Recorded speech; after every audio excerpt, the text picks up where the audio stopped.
Have you been studying English for years but still can't use it naturally? Do you sometimes feel that it's just impossible to speak like a native speaker? Well, don't worry, it's not your fault. You're probably just learning English the wrong way. Hi, my name is Vin. I've taught English as a second language for more than 10 years now, and have seen what's probably the biggest mistake that almost all students are making, and that is learning English like a puzzle. And what I mean is breaking English down into its smallest parts in order to understand its structure, and then trying to put all the little pieces back together again. Well, have you tried putting together a gigantic jigsaw puzzle? How did that work? You see what I mean? Now, this is totally fine if you want to spend your entire life learning English like me. I don't have a life. But that's probably not what you want. You probably just want to learn English really quickly so you can use it at work, when traveling, or when making friends. So, you want to know the best way to learn English? Are you ready? It's called collocations. Now, if you don't know what collocations are, you're really missing out. Collocations are simply the most common word combinations in English. It's about how nouns, verbs, and adjectives and other parts of speech are joined together. Let's take a very common expression, for example, time is money.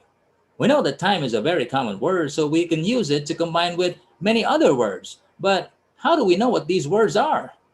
Answer: collocations. English has a ready list of nouns, verbs, and adjectives to combine with the word time.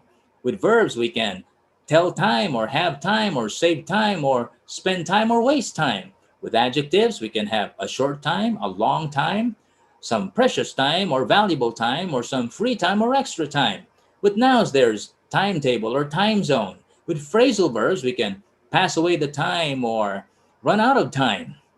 And while we're learning all these collocations, we're bound to run into idiomatic expressions which aren't exactly collocations but fall into the same category because they're also a bunch of words. So we'll hear expressions like the one we use to talk about this topic, which is time is money. There's also time is gold or time flies fast when you're having fun. Well, what about the word money?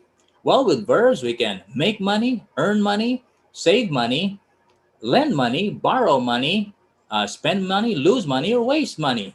With adjectives, there's easy money or hard earned money or pocket money or spending money. With nouns, we can have money problems if we're not good with money management, just like time management. And again, there are idiomatic expressions like money doesn't grow on trees or money is the root of all evil.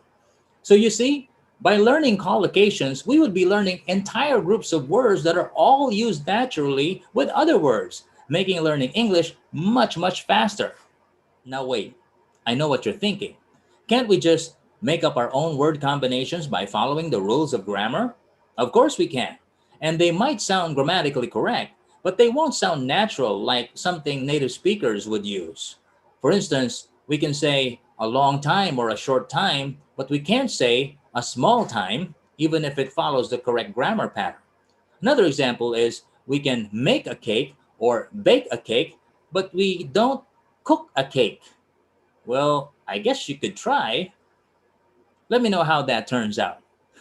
You get the picture. So, while we can indeed make up our own word combinations, chances are we won't be choosing the right words because it would be like trying to guess what native speakers use. And that's like trying to guess the winning numbers in a lottery. The possibilities are just endless. It would take us forever to get it right. So, in a nutshell, the best way to learn English is to master these collocations instead of spending so much time learning grammar and individual words. Besides, collocations already have grammar in them built in. Trust me, if you do this, you'll be able to speak correctly without studying grammar so much. Pretty soon, you'll be sounding more natural, more conversational, and you'll start to feel like you really know the language. This is really the secret to truly mastering English. I hope you found this tip helpful. If you want to know more about topics like this and other similar topics on how to better learn English, then come join my class. I will reveal to you what I've learned through the years so you won't have to spend as much time as I did. Well, that's it for me. Thank you so much for watching, and I wish you all the luck in your ESL journey.